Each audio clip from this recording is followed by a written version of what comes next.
Hi guys, welcome to the channel of Love Bedtime Storytelling. I'm following some guidance as in to sit like with the sun on my back, in the sun, but it's really hot out there, okay, in the sun, and read to you. We've got 50 pages with this chapter, so whilst I'm waiting for the daily reading to upload, I thought we should crack on and read chapter 9 of The Monk Who Sold His Ferrari. The Ancient Art of Self-Leadership. Good people strengthen themselves ceaselessly. That's a quote from Confucius. Okay. Time is passing quickly, said Julian, before pouring himself another cup of tea. Best get into the flow. Okay. Time is passing quickly, said Julian, before pouring himself another cup of tea. The morning will soon be upon us. Do you want me to continue, or have you had enough for one night? There was no way that I was going to let this man, who held such gems of wisdom within his grasp, stop without completing his story. At the outset, his tale seemed fantastic, but as I listened to him, as I absorbed the ageless philosophy that had been bestowed upon him, I came to believe deeply in what he was saying. These were not superficial, self-serving ruminations of some two-bit huckster. Julian was the real thing. He clearly walked his talk, and his message rang true. I trusted him. Please continue, Julian. I have all the time in the world. The kids are sleeping at their grandparents' house tonight, and Jenny won't be up for hours. Sensing my sincerity, he continued with the symbolic fable that Yogi Raman had offered him to illustrate his wisdom on cultivating a richer, more radiant life. I have told you that the garden represents the fertile garden of your mind, a garden that is filled with delightful treasures and boundless riches. I have also spoken of the lighthouse and how it represents the power of goals and the importance of discovering your calling in life. You will recall that as the fable continues, the door of the lighthouse slowly opens and out walks a 9-foot-tall, 900-pound Japanese sumo wrestler. Sounds like a bad Godzilla movie. I used to love those when I was a kid. Me too, but don't let me distract you, I replied. The sumo wrestler represents a very important element in the life-changing system of the sages of Savannah. Yogi Raman told me that many centuries ago, in the ancient East, the great teachers developed and refined a philosophy called Kaizen. This Japanese word means constant and never-ending improvement, and it's the personal trademark of every man and woman who is living a soaring, fully awakened existence. How did the concept of Kaizen, it's spelled Kaizen, enrich the lives of the sages? I asked. As I mentioned earlier, John, success on the outside begins with success on the inside. If you really want to improve your outer world, whether this means your health, your relationships, or your finances, you must first improve your inner world. The most effective way to do this is through the practice of continuous self-improvement. Self-mastery is the DNA of life mastery. Julian, I hope you don't mind me saying it, but all this talk about one's inner world sounds more than a little esoteric to me. Remember, I'm just a middle-class lawyer from the leafy suburbs with a minivan sitting in the driveway and a lawn boy in the garage. Look, everything you have told me so far makes sense. As a matter of fact, much of what you have shared with me appears to be common sense, although I know that common sense is anything but common in this day and age. I must tell you, though, I'm having a little difficulty with this notion of Kaizen and improving my inner world. What exactly are we talking about here? Julian was agile in his response. In our society, we all too often label the ignorant as weak. However, those who express their lack of knowledge and seek instruction find the path to enlightenment before anyone else. Your questions are honest and show me that you are open to fresh ideas. Change is the most powerful force in our society today. Most people fear it. The wise embrace it.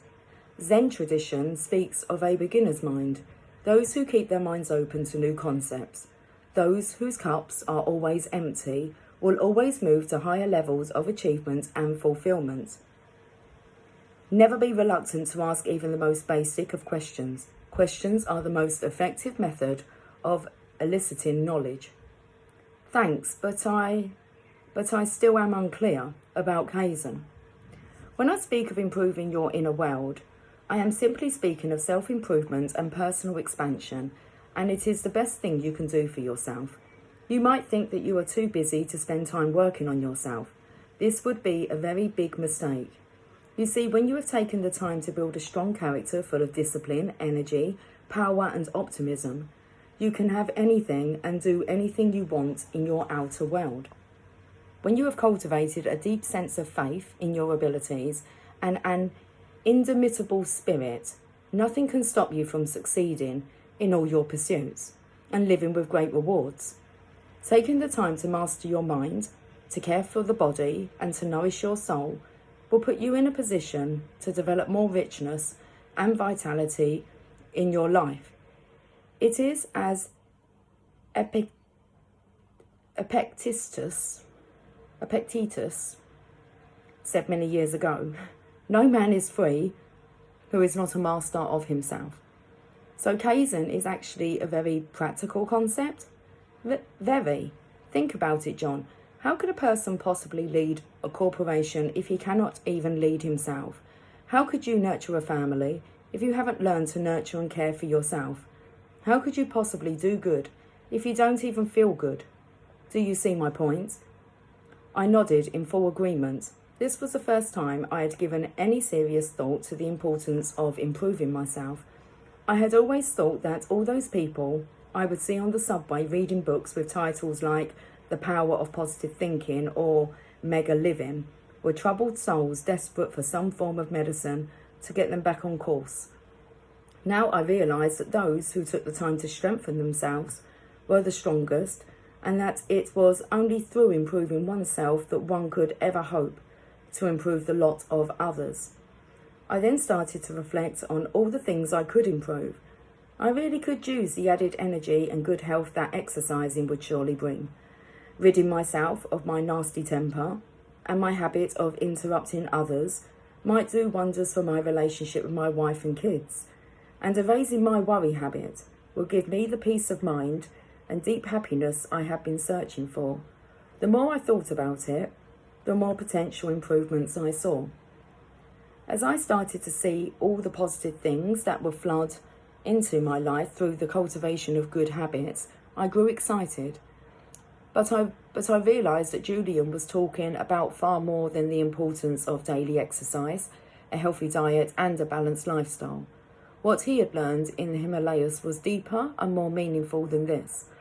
He spoke of the importance of building strength of character, developing mental toughness and living with courage. He told me that these three attributes would lead not only to a virtuous life, but to a life filled with achievement, satisfaction and inner peace. Courage was a quality everyone could cultivate and one that would pay huge dividends over the long run. What does courage have to do with self-leadership and personal development? I wondered aloud. Let's repeat that. What does courage have to do with self-leadership and personal development? I wondered aloud. Courage allows you to run your own race. Courage allows you to do whatever you want to do because you know that it is right.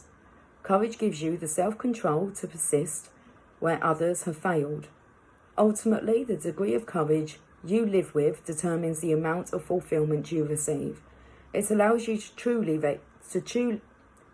realise all the exquisite wonders of the epic that is your life, and those who master themselves have an abundance of courage. Okay, I'm starting to understand the power of working on myself. Where do I start? Julian returned to his conversation with Yogi Raman high atop the mountains on what he remembered as a remarkably starry and glorious, beautiful night.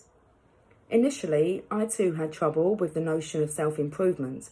After all, I was a tough, Harvard-trained legal gunslinger who had no time gunslinger who had no time for New Age theories forced on me by what I thought were people with bad haircuts who hung out at airports. I was wrong. It was this closed-mindedness that was holding my... Do you think we're stopping there? Did that wake you up? I think it's time to stop there with that story. I felt the pull coming. It was like, when are we going to stop? Like, we're going to stop at that point. The door was closed. Before we find out about what Yogi Raman told Julian. Okay. So we're going to end with, okay, I'm starting to understand the power of working on myself. Where do I start? Okay, we'll have a little break first. We're on page 97. Okay.